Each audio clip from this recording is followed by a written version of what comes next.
Señor Dios y Padre Celestial, Dios de infinita bondad y de gran misericordia, en estos momentos, Señor, yo me encomiendo a ti, Padre amado, buscando de tu dirección, Señor, para que me utilices como instrumento tuyo, a pesar de mis pecados y mis debilidades, mi Dios, yo pueda llevar tu mensaje y tu palabra. Señor, que los corazones de los hermanos que están escuchando, incluyendo los que están en la parte de abajo, si hay alguno, los que están conectados, Señor, en Facebook, te pido, mi Dios, que esos corazones, mi Dios, puedan estar abiertos a recibir tu mensaje y tu palabra, y que sea transformadora, mi Dios, porque solo el Evangelio y tu Espíritu Santo es quien hace la obra. Padre, me encomiendo a ti, Padre Santo, para llevar tu verdad, en el nombre de Jesús. Amén y amén. Hoy el sermón, o el título, es un sermón algo diferente, se le considera una prédica temática, en el cual pues, vamos a utilizar muchos pasajes bíblicos para reafirmar todo lo que estamos hablando. Y es como, les voy a contar una historia, voy a tratar de que se parezca a una historia. El título del sermón, para los que toman nota, es de la promesa a la cruz, de la cruz a la gloria. De la promesa a la cruz, de la cruz a la gloria. Como título de sermón, si alguno tomó nota, pues entonces póngale ese título, puntualice y tome notas de todo lo que tiene que tomar, para que entonces pueda crecer y aprender un poco más. Y si tiene dudas, por supuesto, siempre estamos para servirle aquí. Y pues quiero hacerlo como una historia. Y sin embargo, quiero introducirlo de esta manera. La muerte de nuestro Señor Jesucristo es un evento importante, es un evento importante. La muerte de nuestro Señor Jesucristo es un evento importante. Marca un punto donde nosotros reconocemos que el Señor Dios y Padre Celestial de todo, gobernador de todo, entonces envía a su Hijo y paga por nuestro pecado. En la cruz Cristo pagó el precio de nuestro pecado. Eso es un evento importante. Eso es un evento que causa dolor, causa tristeza, pero también causa gozo porque Cristo pagó por nuestros pecados.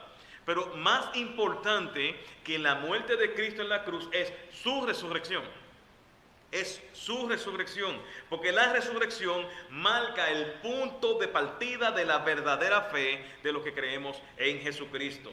La resurrección es la base de nuestra fe, y sin ella no hay razón para tener iglesia, no hay razón para ser cristiano, no hay razón de ser nada si Cristo no hubiera resucitado.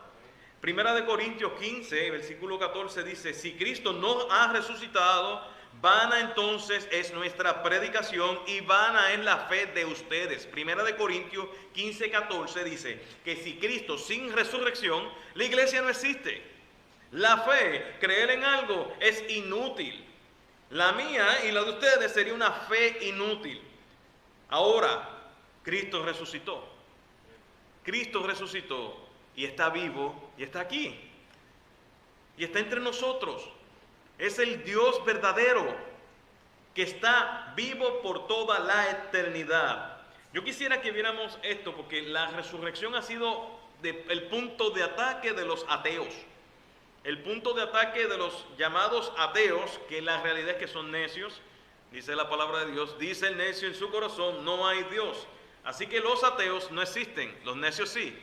Pero muchos necios o agnósticos también, que niegan la existencia de algún ser divino superior, o si existe Dios no les interesa, pues ellos concentran su ataque a la resurrección. Primeramente está la Biblia y atacan la Biblia, y segundo atacan la resurrección, porque la resurrección marca la base de nuestra fe. Cristo murió por nuestros pecados y resucitó con poder y gloria.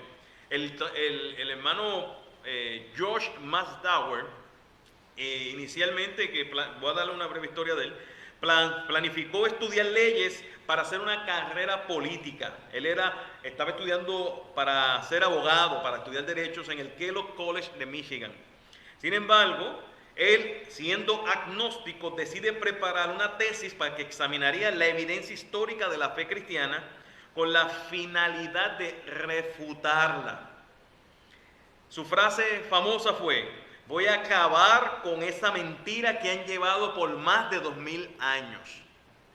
Van 2000 años de una mentira, todavía la mentira existe y él quiere acabarla en un día. ¿Van viendo eso? Entonces, concentró su investigación, por supuesto, como un abogado, en la resurrección.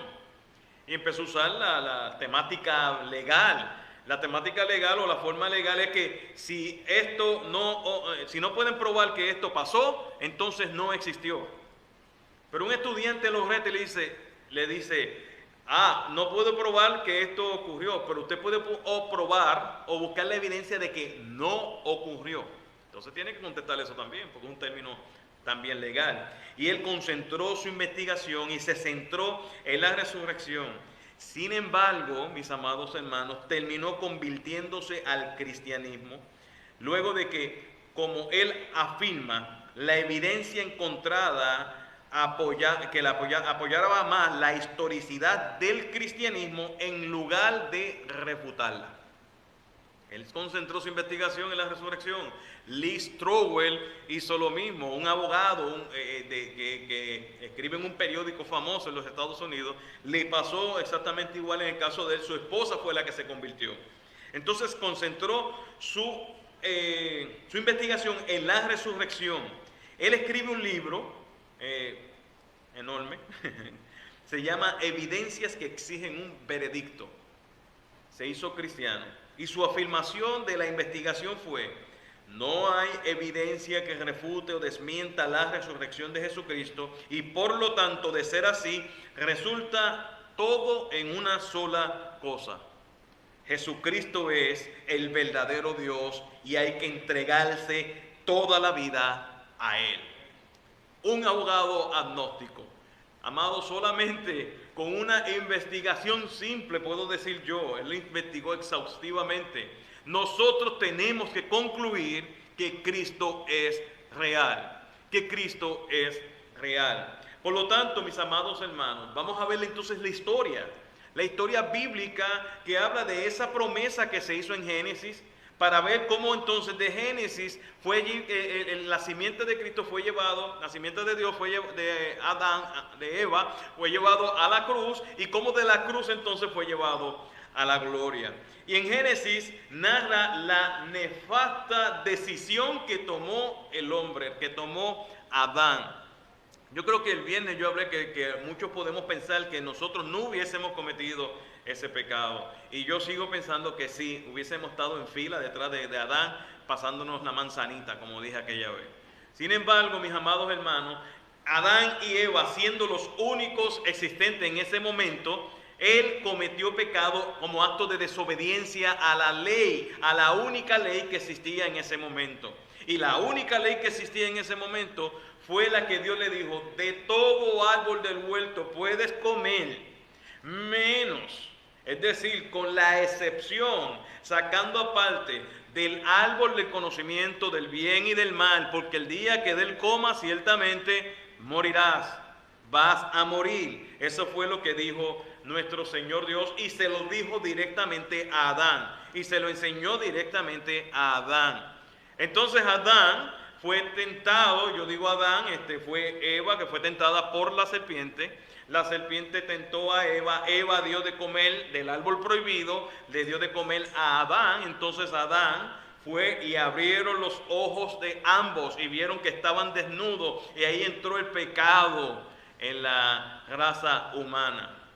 Ahí entró el pecado en la raza humana. Cuando vemos este evento desde Apocalipsis capítulo 12, versículo 9, o Apocalipsis capítulo 20, habla de que esa serpiente antigua que tentó a Satanás esa serpiente antigua que tentó a Eva es Satanás, es el diablo. Y dice que vino a engañar a las naciones. Y por supuesto que engañó a las naciones, porque las naciones en aquel momento era Adán y Eva, y todo lo que saliera de Adán y Eva iba a estar bajo pecado. Bajo pecado. El texto es muy claro: por cuanto todos pecaron, estamos destituidos de la gloria de Dios. Todos nosotros hemos pecado, somos pecadores y practicamos, gloria a Dios que cuando Cristo nos limpia, no somos practicantes del pecado, pero somos pecadores, comprados con la sangre de Cristo, lo que hemos creído en Jesús. Pero si tú no has creído en Jesucristo, sigues siendo un pecador impedernido, que vive en el pecado, que le gusta pecar y que practica el pecado, y que si no llega a los pies de Cristo mediante el Espíritu Santo, no va a haber remedio para su vida. Adán dio y nos puso esa forma en que nosotros actuamos en el día de hoy.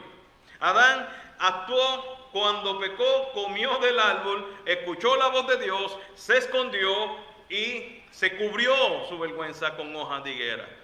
Es decir, que cuando una persona comete pecados, se esconde. Se esconde. Hoy día parece que no se esconden, pueden hacerlo libremente, van a donde quiera, todos los pecados son expuestos, pero generalmente da vergüenza. Da vergüenza. Y Adán cometió un pecado y se escondió. Trató de autojustificarse, es decir, él trató de salvar su vergüenza y cubrir su vergüenza haciéndose hojas de higuera. Taparse el cuerpo, porque era una vergüenza la desnudez. Ya lo había visto. Y segundo, entonces, cuando Dios lo llama, entonces empieza a echarle la culpa a otro. Yo no estaba solo. Este me empujó. Esta me empujó. Este hizo tal cosa. Si no hubieses hecho esto, yo no hubiese caído en eso. Que fue esa es la excusa que puso Adán. La misma que hacemos hoy día. Lo mismo que ocurre hoy día. Satanás engañó a todas las naciones. Esto es igual aquí en Puerto Rico, como es igual en Estados Unidos, como es igual en República Dominicana, como es igual en todo el mundo. Todo el mundo.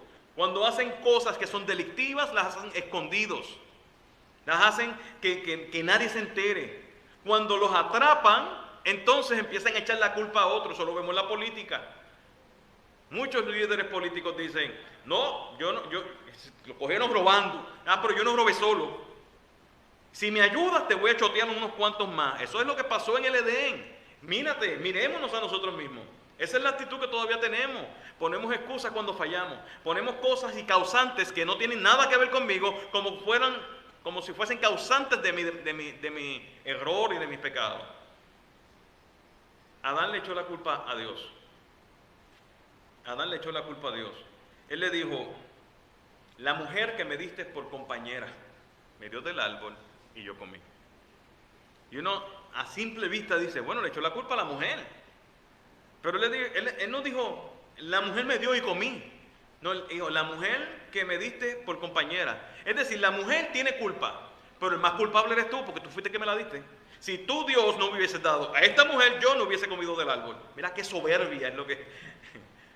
Después que dijo, carne de mi carne y huesos de mi huesos, esta será llamada varona. Ahora tengo compañía, ahora no estoy solo. Ahora es la culpable de mi pecado. Ahora por culpa de ella, yo soy un fracasado. Ahora por culpa de aquel, yo soy un fracasado. Esa es la actitud. Entró el pecado en el mundo y fueron engañadas todas las naciones. Y la confrontación de nuestro Señor Dios fue hacia cada uno de ellos. Llamó en orden de responsabilidad, llamó al hombre primero. ¿Qué has hecho? ¿Dónde estás tú, Adán? Luego llamó a Eva, porque Adán le dijo eso, que fue Eva que le dio. Y Eva, pues, aprendió muy bien el discipulado de Adán. Adán la discipuló y ella aprendió muy bien el discipulado, pero ella fue menos soberbia que Adán. Porque dijo, la serpiente que tú creaste, ella no dijo eso, ella dijo la serpiente. La serpiente me engañó y yo comí. Y empezaron a echarse las culpas y las culpas y las culpas y las culpas. Usted sabe que cuando los niños pelean y discuten, oye, tengo 2 niños pequeños, ¿verdad? Y alguien sale porque se dieron y tú no viste nada, la primera pregunta es, ¿quién fue el que dio primero? Para tratar de hacer un juicio, ¿verdad? ¿Quién dio primero? Y ambos se acusan, él, ella, o ella, y él, se acusan mutuamente. Dios no dijo quién dio primero. Dios no dijo quién dio primero. Amén. Dios lo que hizo fue donde el que es responsable, y el que comió primero fue Eva, fue donde el que es responsable. Después fue a donde Eva, y con la serpiente no hubo ningún tipo de confrontación. Dios confrontó al hombre por su desobediencia, luego confrontó a la mujer por su desobediencia, pero la serpiente no la confrontó, porque Dios hizo ley con Adán y Eva, y puso a Adán y Eva como líderes de toda la creación, y Adán como el hombre líder, mayordomo, administrador y sacerdote de la creación. Así que él no tenía que ir a la serpiente y decirle: ¿y tú qué hiciste? Contrario a lo que hizo Eva, escuchó a la serpiente. Le dice Génesis capítulo 3, versículo 14: y el Señor Dios dijo a la serpiente: por cuanto esto has hecho, es decir, no le dijo nada más que no fuera a confrontarla, sino que le fue a acusarla. Por cuanto esto has hecho, maldita serás entre todos los animales, y más que todas las bestias del campo. Sobre tu vientre te arrastrarás, y polvo comerás todos los días de tu vida. Pondré enemistad entre tú y la mujer, entre tu simiente y su simiente. Él te herirá en la cabeza, y tú le herirás en el talón. Palabra de Dios. Génesis capítulo 3, versículos 14 y 15. Ahora miremos esto. Este texto marca también una promesa del Salvador. Una promesa del Salvador. Dios Padre le dice que pondré a la serpiente, pondré enemistad entre tú, a la serpiente, y la mujer, entre tu simiente, la simiente de la serpiente, y su simiente, la simiente de la mujer. Él te herirá en la cabeza. Dice: él te herirá en la cabeza. Si usted busca la Biblia de las Américas o Nueva Biblia de las Américas, que es la que estoy usando, él te herirá en la cabeza. ¿Quién le va a herir en la cabeza? La simiente de la mujer. Por lo tanto, la herida de la cabeza, que la parte de la cabeza, pues obviamente creo que muere, ¿verdad? Entendemos que muere. Entonces la herida de la cabeza es una herida mortal, pero la herida del talón no es una herida mortal, pero hace daño. Y entonces Dios en este versículo promete que un nacido de mujer va a aplastar la cabeza de Satanás, y eso va a ser así porque Dios lo que dice se hace, porque Él lo prometió. Y aquí es el nacimiento de la promesa de un Mesías, un ungido, un rescatador del pecado del hombre. Pero Dios no lo dejó ahí, porque ya Adán y Eva tenían que morir, y hubo dos tipos de muerte. La muerte espiritual, separado de Dios. Se separó de Dios. Muerte espiritual, separado de Dios es pecado. Ahora el hombre se autodomina, se autogobierna. Él decide qué es bueno para sí y qué es malo para sí. Qué es lo que me gusta y qué es lo que no me gusta, sin considerar a Dios. Y entonces ahora Dios no lo dejó de esa forma, sino que cubrió su pecado. Cubrió el pecado de Adán. ¿Cómo no cubrió? En Génesis capítulo 3, versículo 21 dice: el Señor Dios hizo vestidura de piel para Adán y su mujer, y los vistió. Miren qué tremendo. Miren qué tremendo. Quiero explicarle esto en una manera más clara. Si Dios hizo vestiduras de piel, ¿de dónde salió la piel? Dios le hizo vestiduras de piel a Adán y Eva. ¿De dónde salió la piel? Mató a un animal. Dios mató a un animal. Cuando Dios mató a ese animal, lo mató, tal vez uno, tal vez dos, cogió sus pieles, Dios mismo cogió sus pieles y vistió a Adán y a Eva, porque Adán y Eva no se saben vestir. Nosotros nos vemos bonitos, nos vestimos bien, pero Adán y Eva no se sabían vestir, y a veces nosotros tampoco nos sabemos vestir, pero es Dios quien decide y cómo hace para que porque nuestro pecado pueda ser cubierto. Y comenzó entonces el sacrificio de animales en sustitución del hombre. Así que este animal cubrió el pecado de Adán y Eva. Pero ¿quién fue que lo mató? Esto es importante. Lo mató Dios mismo. Lo mató Dios mismo. Cubrir su pecado para pagar por el pecado de ellos, mató animales. pero a matar animales no es suficiente como para sustituir el pecado de un ser humano. De ahí se establecen entonces el sistema de sacrificios, y quiero hacer un breve resumen de este punto. Dios prometió el nacimiento de un Salvador en Génesis capítulo 3, versículo 15. Pero Dios, a través de la palabra de Dios, en Génesis también, prometió a Abraham una descendencia. Génesis capítulo 12, versículo 7. Dios entonces prometió a Abraham una descendencia que es cónsono con lo que Dios le prometió a Adán y Eva, la simiente de la mujer.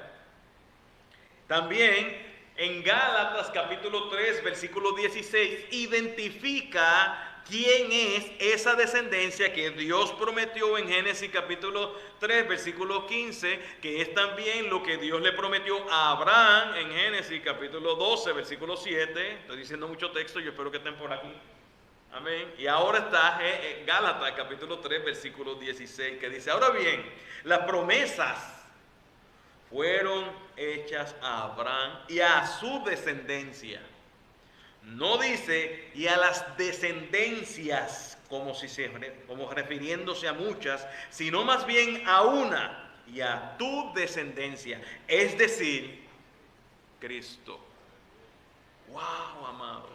Cristo está prometido desde Génesis capítulo 3, versículo 15. El Cordero de Dios inmolado en la cruz se prometió allá en Génesis capítulo 3, versículo 15. Y hay una sucesión de eventos que se dan en el Antiguo Testamento, que no tenemos el tiempo para hablarlo hoy, pero que señalan esa promesa constantemente. Señalan ese mensaje constantemente. Cristo viene a redimir por los pecados. El Mesías va a llegar. El Mesías va a salvarnos de esta condición. El Mesías va a librarnos del pecado, de la muerte. Eso está consistente en el Antiguo Testamento. José de los hijos de Jacob es un ejemplo o un tipo de Cristo cuando fue vendido por sus hermanos por 30 monedas de plata o 20 monedas de plata, vendido por sus hermanos, vuelto a vender a los egipcios, esclavizado en Egipto, llevado a la cárcel y después levantado como el segundo en mando en Egipto, porque Dios quiso que eso pasara de esa forma.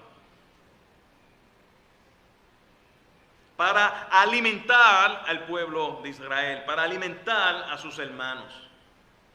Dios movió todo eso para bien. En ese evento entonces, José trae a su familia, dice: vénganse a vivir acá a la tierra de Gosén. Y se van sus familias, las 12 tribus de Israel, y se mudan para Gosén, allá en Egipto. Y estando en Egipto, ellos crecen y crecen y crecen y crecen y crecen y crecen y crecen. Y siguen creciendo y están allí 400 años multiplicándose. Como vimos, yo digo, porque entraron, hace poco estaba leyendo, eran de la tribu de Benjamín 25, y de la tribu de aquel 16, de la tribu de acá tanto, ¿verdad? Cuando llegaron a Gosén. Cuando salieron de Gosén, de la tribu tal 900,000, de la tribu tal 400,000, de la tribu tal en 400 años, se había multiplicado muchísimo. 2,5 millones de personas cruzando el Mar Rojo. No te crean que es un grupito. No, esto no fue una fila de indios como vemos en la película. 2,5 millones de personas, el pueblo de Israel, saliendo de Egipto. Porque Egipto los esclavizó. Moisés hace entonces un tipo de Cristo. Un tipo para que el pueblo de Israel tenga esa imagen todavía presente de que hay una promesa de que viene un Mesías. Moisés, Dios lo llama. Primero se cría en el palacio, Dios lo llama, huye por causa de un delito que cometió, está 40 años bregando con ovejas, con ganado. Dios lo llama para que vaya a Israel a liberar al pueblo. Ya va allá a Israel, allá a Egipto, habla con Faraón, Dios envía 10 plagas, Faraón libra al pueblo después de la última plaga, que es la muerte del primogénito de todo, animal, hombre. De todo el primogénito, el primer hijo varón de todo Egipto iba a morir. Pero Moisés tenía una instrucción de parte de Dios para decírselos a los israelitas. Y era que cogieran un animal como el que hizo Dios en Génesis capítulo 3, versículo 21. Le cortaran el cuello, lo cocinaran. Si era muy grande o la familia era muy pequeña, que lo compartiera con otra familia. y que la sangre de ese animal lo pusiera en el umbral de la puerta, en la parte de arriba de la puerta, para que entonces cuando el ángel de la muerte pasara por allí, viera la sangre, y la sangre entonces el ángel pasara por alto sin entrar a ese lugar. Y le está dando señales constantes. El sacrificio de sangre los libró a ellos. El sacrificio de un animal los libró a ellos. Eso le llamaron la Pascua, pasar por alto. Hay otros muchos eventos que se pueden narrar que señalan a Cristo en el Antiguo Testamento. Desde el Antiguo Testamento hasta el Nuevo Testamento. El más parecido utiliza y el más revelador es el rey David. Con todos esos salmos que el Señor Dios le hizo. Un hombre conforme al corazón de Dios. Así como Moisés libró el pueblo de Israel, Dios usó a Moisés para librar al pueblo de Israel de la esclavitud de Egipto. Asimismo, Cristo es prometido para que nosotros seamos librados de la esclavitud del pecado. De ahí pasa entonces a ver la actitud que debe haber en cada uno de nosotros. Siendo entonces Jesús el Mesías prometido, Él pagaría el pecado de nosotros. Él pagaría el pecado haciéndose hombre, haciéndose ser humano. Y esto tiene que verlo a la luz de la Escritura.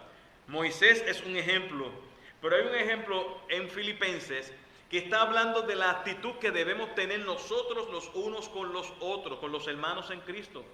Pero el ejemplo que da es más, la enseñanza de este ejemplo es más grande, o el ejemplo es más grande que la enseñanza. El ejemplo que está dando es más grande que la enseñanza. Miren cómo dice en Filipenses capítulo 2, versículo 5. Haya pues en ustedes esta actitud que hubo también en Cristo Jesús. ¿Ve que es un ejemplo? Está diciendo a los filipos, a los filipenses, ustedes deben tener este tipo de humildad. Imiten a Cristo. Pero miren entonces qué revelador es este pasaje. El cual existía en forma de Dios. No consideró el ser igual a Dios como algo a que aferrarse, sino que se despojó a sí mismo tomando forma de siervo y haciéndose semejante a los hombres. Y hallándose en forma de hombre, se humilló a sí mismo y haciéndose obediente hasta la muerte y muerte de cruz. Muerte de cruz, desde la promesa a la cruz. Dios se hizo hombre para cumplir una promesa que Él mismo había decretado. Isaías dice acerca de Jesús, ciertamente Él llevó nuestras enfermedades, Él cargó nuestros dolores. Con todo nosotros lo tuvimos por azotado, por herido de Dios, pero Él fue herido por nuestras transgresiones, molido por nuestros pecados, por nuestras iniquidades. El castigo de nuestra paz, mi paz con Dios, fue sobre Él, cayó sobre Él, y por sus llagas, por sus heridas, hemos sido sanados. A Él sea la gloria. Cuando vemos este evento de Génesis, desde una promesa hasta Jesucristo, un Mesías esperado, un rey que gobernaría y que tendría la autoridad y el poder de quitar la condición pecaminosa del hombre, iba a venir para morir en una cruz, por nuestros pecados, por tu pecado, por mi pecado. Esto le costó la sangre a nuestro Señor Jesucristo. Es algo serio. Un inocente pagó por el culpable. Eso se llama expiación. El derramamiento de sangre de un inocente por causa de alguien que es culpable. Esto me recuerda lo que es un ejemplo que dijo Paul Washer de dos amigos, y yo creo que algunos ya lo conocen y lo saben. Dos amigos que se criaron juntos en un lugar, y uno se quedó siendo granjero, estudió y se preparó para la finca, para las siembras, y el otro estudió y se hizo juez del mismo pueblo. Eran muy amigos y el pueblo los conocía como amigos que se amaban muchísimo. El tiempo pasó y el que era granjero cometió un crimen por un error cometió un crimen serio y estaba todo el mundo pendiente. Ahora se tiene que enfrentar a su amigo el juez. El juez era conocido como un juez muy justo, que sus sentencias siempre eran muy justas, pero también era conocido porque él amaba a su amigo. Así que hubo una gran expectativa de qué iba a ocurrir en ese día del juicio. Y llegaron a conclusiones como hacemos nosotros. Usted no ha llegado a conclusiones. No, pues si hace esto va a quedar aquí y va a hacer lo otro. No, porque está mirando de esta forma, entonces eso significa que está haciendo esto otro. Como nosotros siempre hacemos esas conclusiones. Pues así mismo estaba pasando allí. Él dice, si el juez le dice al amigo que es culpable y lo condena a muerte, entonces el juez es justo porque él cometió el crimen, pero no ama a su amigo. No ama a su amigo. Ahora, si el juez decide perdonarlo, entonces ama a su amigo. Pero, ¿cuál es el problema? No es justo porque él cometió el crimen. Entonces hay un choque. Hay un choque en esto. Cuando llega el día del juicio, está todo el mundo viendo la evidencia, están los jueces, está el jurado, está todo el mundo viendo la evidencia. Entonces va el veredicto y el juez va a hablar y va a decir la sentencia. Con toda la evidencia presentada, el granjero, amigo mío, ha sido hallado culpable y merece la pena de muerte. Y todo el mundo dijo, wow, es un juez justo, pero no lo ama, no ama a su amigo. Entonces cuando la policía va a llevarse al granjero, amigo de él, para llevarlo a la horca, entonces el juez dice, pero no se lo lleven a él, llévenme a mí. Yo voy a pagar por su pecado. Y mostró que él es justo y mostró que también ama a su amigo. Cristo murió en la cruz por nuestros pecados. Nosotros somos los culpables y Cristo fue el inocente. Eso es expiación. Nuestro pecado merecía la muerte y Cristo murió por nosotros. Murió por nosotros. Y en la cruz, Él de la cruz pasa a la gloria. De la cruz pasa a la gloria. ¿Por qué de la cruz pasa a la gloria? Por supuesto, lo que sufrió Jesús en la cruz tuvo resultados y tuvo un propósito que se cumpliría sin lugar a dudas. La resurrección es parte de la gloria de Cristo porque venció lo que nadie antes podía vencer. Cristo venció la muerte. Nadie podía salir de la muerte. Cristo resucitó de entre los muertos. Cristo está vivo todavía y Cristo vendrá por segunda vez. Él pasa entonces de una promesa, pasa entonces a la cruz, pero de la cruz pasa a la gloria. Por vencer la muerte, usted puede pensar, bueno, hay otros que resucitaron en las Escrituras. ¿Qué tiene de grande que haya Cristo resucitado? Si la palabra de Dios habla de gente que resucitó, vemos a la niña a quien Jesús le dijo, Talita Kumi. Que a mí esto me emociona muchísimo. Esa expresión específicamente, cuando logré entender lo que significa. Jesús fue llevado a ese lugar, se quedó con 3 de sus discípulos y la frase Talita Kumi, a la niña que ya había muerto, Talita Kumi significa, mi niña, es hora de levantarse. Es hora de levantarse. Y la levantó de entre los muertos. La resucitó. Es grande el poder de Dios. Su palabra hace levantar a los muertos. Su palabra hace levantar a los muertos. No sé si ustedes se acuerdan de Eutico. Pablo predicando en una casa, en un segundo piso, un tercer piso, un nivel alto. Y mire, esto es para los que se duermen en las predicaciones. Si usted se duerme en la predicación, acuérdese de Eutico. Él estaba en la ventana y le entró ese espíritu que empezó a orar por dentro, como a veces hacemos nosotros sin querer, ¿verdad? Empezó a orar y entró en un sueño profundo de la ventana del segundo piso y se cayó reventado allá. Y se murió. Entonces Pablo, da risa, pero es terrible esto, ¿verdad? Pablo entonces va donde él y llega allá con todos los que estaban acá y lo levanta, Dios lo resucita. Y vuelve entonces allá iba a seguir escuchando la palabra. Y el texto dice que no se durmió en toda la mañana.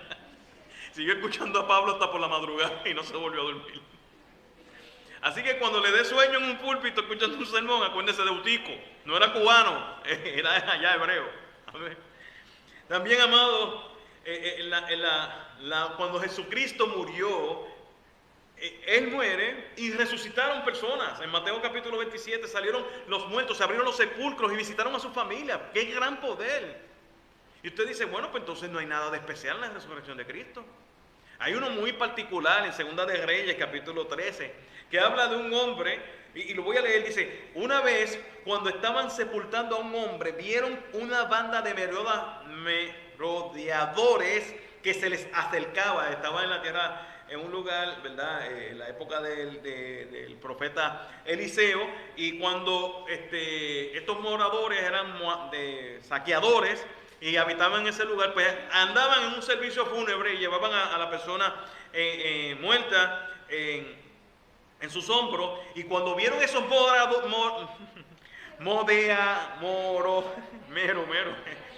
merodeadores, qué palabrita esta, hoy es domingo, debía decirla bien, ¿verdad? Cuando vieron esos merodeadores que se acercaban a ellos, oye, soltaron al muerto y se fueron cogiendo. Por allí estaba también la tumba de Eliseo. Y cuando el muerto tocó los huesos de Eliseo, entonces se levantó y se volvió a vivir. Volvió a vivir y se puso de pie, dice el texto. Cuando el hombre cayó y tocó los huesos, está hablando de la persona muerta, tocó los huesos de Eliseo, revivió y se puso de pie. ¿Usted sabe lo otro que hizo después que se puso de pie? Se fue a coger también, porque los moradores estaban por allí todavía. Así que se fue detrás de los mismos que lo estaban llevando. Amado, aunque suene jocoso, y quiero que estemos más relajados con esto. La resurrección de Cristo no es esa. No es como estos. No es como la niña hija de Jairo. No es como Eutico cuando cayó. No es como el hombre en la época del libro de Reyes.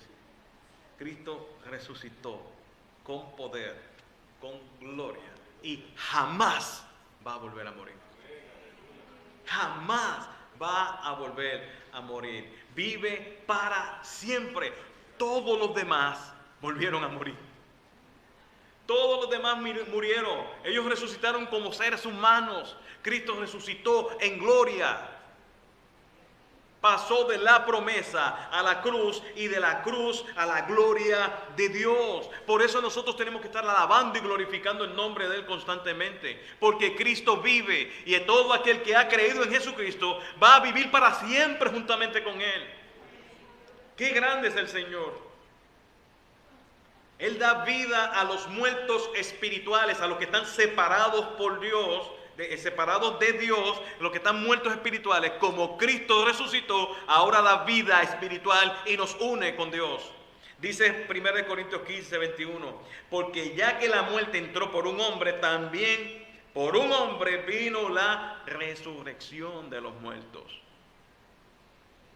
Versículo 22, porque así como en Adán todos mueren, también en Cristo todos seremos vivificados. ¡Wow! ¡Qué grande es el Señor! La muerte no podía retener a Jesús en la cruz. ¿Cómo un inocente iba a mantenerse muerto si Cristo era inocente? El culpable somos nosotros. Pero Dios lo resucitó poniendo fin a la agonía de la muerte, puesto que no era posible que Él quedara bajo el dominio de ella. Hechos capítulo 2, versículo 24. La muerte no podía retener a Jesús. Los muertos en Cristo, dice Romanos capítulo 6, versículo 5, porque si hemos sido unidos a Cristo en la semejanza de su muerte, ciertamente lo seremos también en la semejanza de su resurrección. Ahora tenemos esperanza. Ahora tenemos esperanza. Todos los muertos espirituales. Lo dice Efesios capítulo 2. Antes estábamos todos nosotros, Pablo se incluye, muertos en nuestros delitos y pecados. Pues esos muertos en delitos y pecados, ahora tenemos esperanza en la resurrección de Cristo.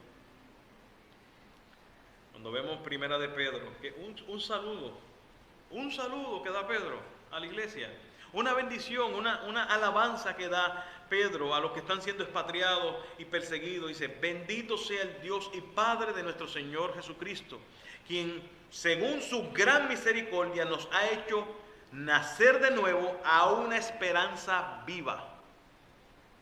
¿Cómo yo tengo esperanza viva? Mediante la resurrección de Jesucristo de los muertos. Esta es la gran misericordia de Jesús. Él pasó por la muerte para llevarnos ¿a dónde? A su gloria. A su gloria. De muerte a vida.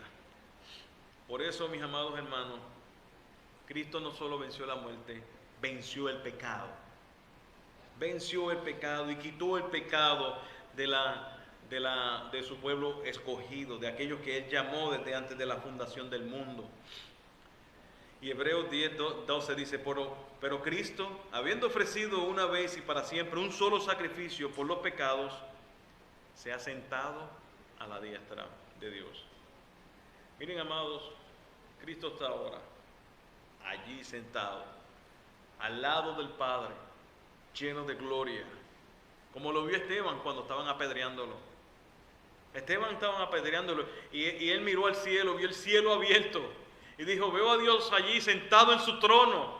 Imaginen la imagen de ese evento, todos apedreándolo porque él estaba predicando a Cristo, porque él los acusó de ser pecadores, porque él los acusó de haber matado a Jesucristo, y ahora está allí y ve recibiendo piedras.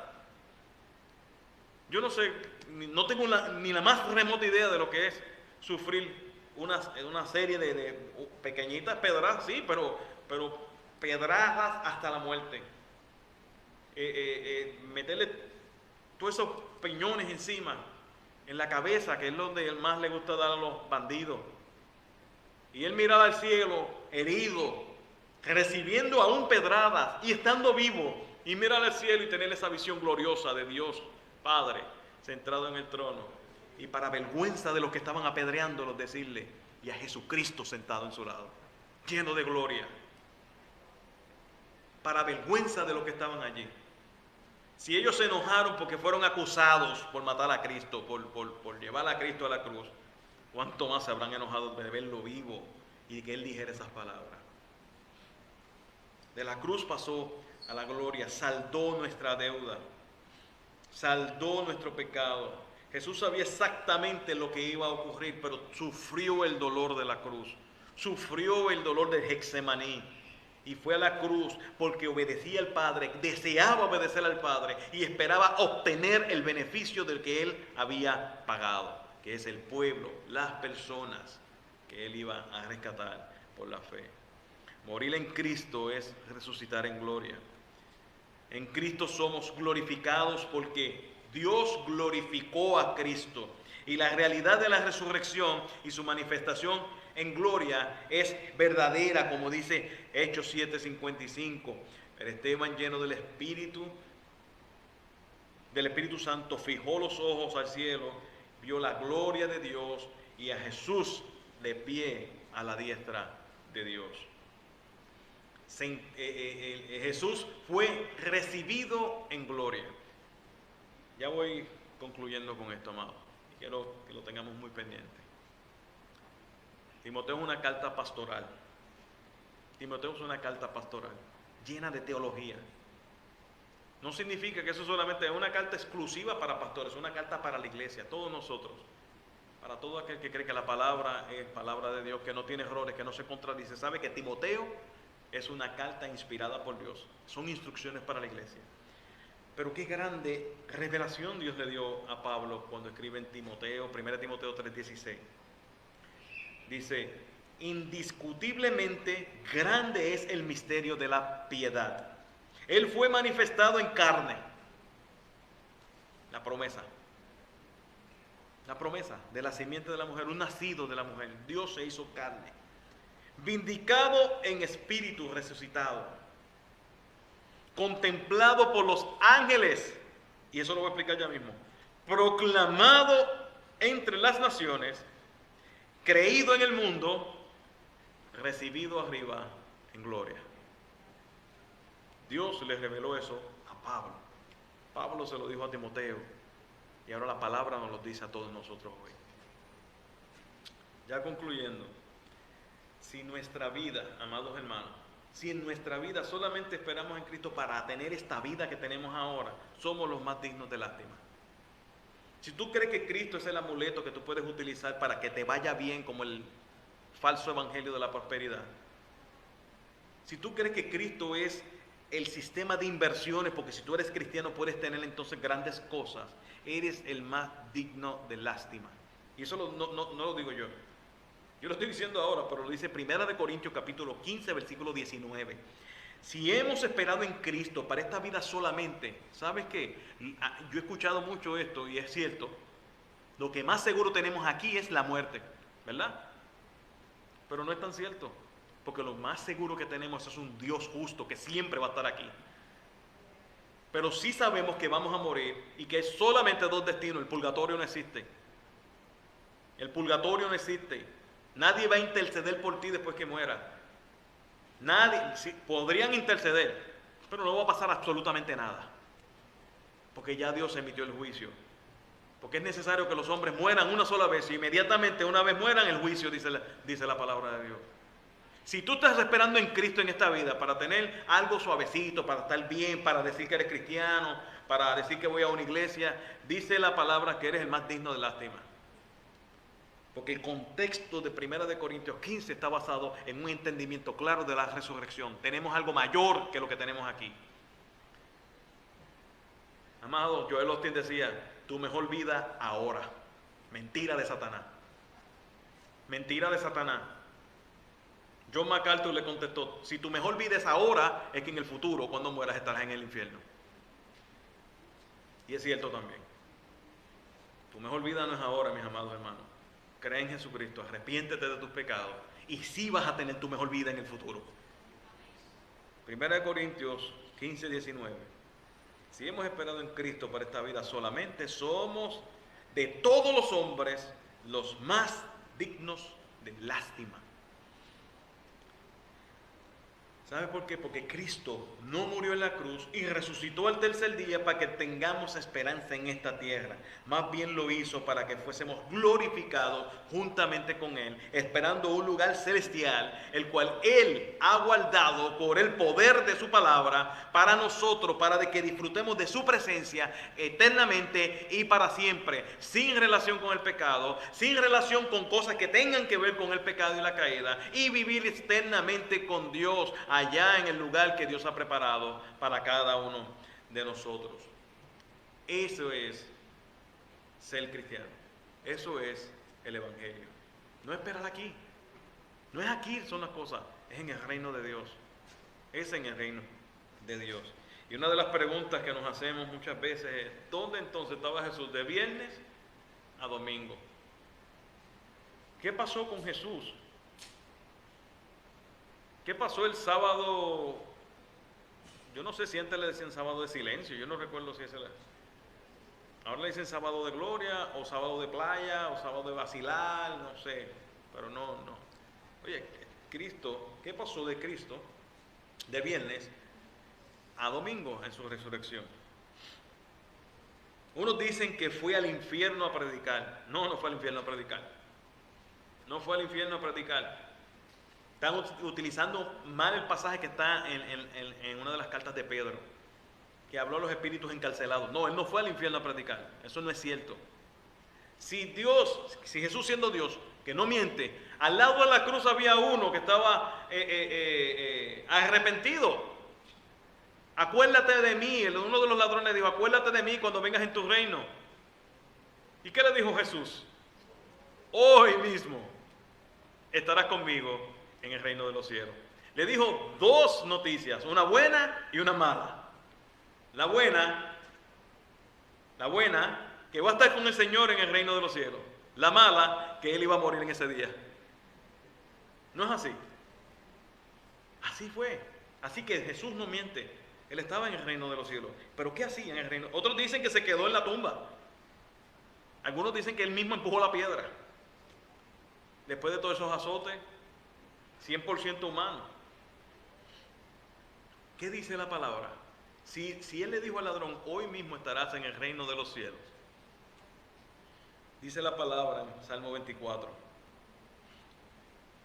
Alcen, oh puertas, sus cabezas, alcen, oh puertas eternas, para que entre el Rey de gloria.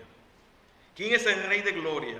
El Señor fuerte, fuerte y poderoso, el Señor poderoso en batalla. Alcen, oh puertas, sus cabezas, alcenlas, puertas eternas, para que entre el Rey de gloria. ¿Quién es el Rey de gloria? El Señor de los ejércitos. Él es el Rey de gloria. Durante ese tiempo, durante ese silencio, durante esa sepultura, Cristo estaba allá en la gloria, reclamando ser el Rey de gloria, en victoria, tocando la puerta y diciendo, va a entrar el Rey de gloria, que resucitó porque Él pasó de la promesa a la cruz y de la cruz a su gloria. Allá estaba Cristo con nuestro Señor y Padre Celestial. Y les tengo una noticia más. El ladrón de la cruz estaba detrás de Él. Porque Él dijo, hoy mismo estarás conmigo en el reino de los cielos. Y eso podemos ser nosotros si creemos en Jesús. A Él sea la gloria. Padre Santo y Dios de infinita bondad y de gran misericordia. En estos momentos, mi Dios, he hecho tu historia, Señor, lo mejor que puedo, Padre Santo. Pero eres tú quien les habla a los corazones. Eres tú quien transforma las vidas. Eres tú quien cambia, Señor, la mente de cada uno de nosotros, Padre amado. Y yo te ruego, Señor, que hoy domingo de resurrección, tú le hayas hablado a los corazones de los que estamos aquí, de los que estamos presentes, Señor, para que tú obres de manera especial en sus corazones y puedan venir a tus pies si no te conocen. Que puedan cambiar sus vidas si no han tenido una transformación, Señor. También te pido, Padre amado, por aquellos a quienes tú has transformado ya, que son hijos tuyos, que somos hijos tuyos, Padre, que nos lleve a la santidad, Señor, y a mirar las cosas solamente en la eternidad y no en las cosas terrenales. Y sobre todo, Señor, que nuestra vida glorifique tu nombre. Gracias, Señor Dios, por tu Hijo amado Jesucristo. Gracias por derramar tu Espíritu Santo. Gracias por sostener esta tu iglesia. En el nombre de Jesús oramos y todos decimos amén y amén. Que el Señor sea con cada uno de ustedes, y los dejo con el hermano Yampi, que va a estar dirigiendo las alabanzas. Si alguno del Señor le habló, puede referirse a mí, llamarme, escribirme, y me gustaría entonces poder tener una comunión, una comunicación. Si quiere conocer más del Evangelio, llámenos también. Mi número es 787-637-0092. Puede llamarnos y estar entonces con nosotros, y podemos entonces seguir discipulándonos. Queremos capacitarlo para la gloria de Dios. Queremos que aprenda más de la palabra. Así que el Señor les continúe bendiciendo.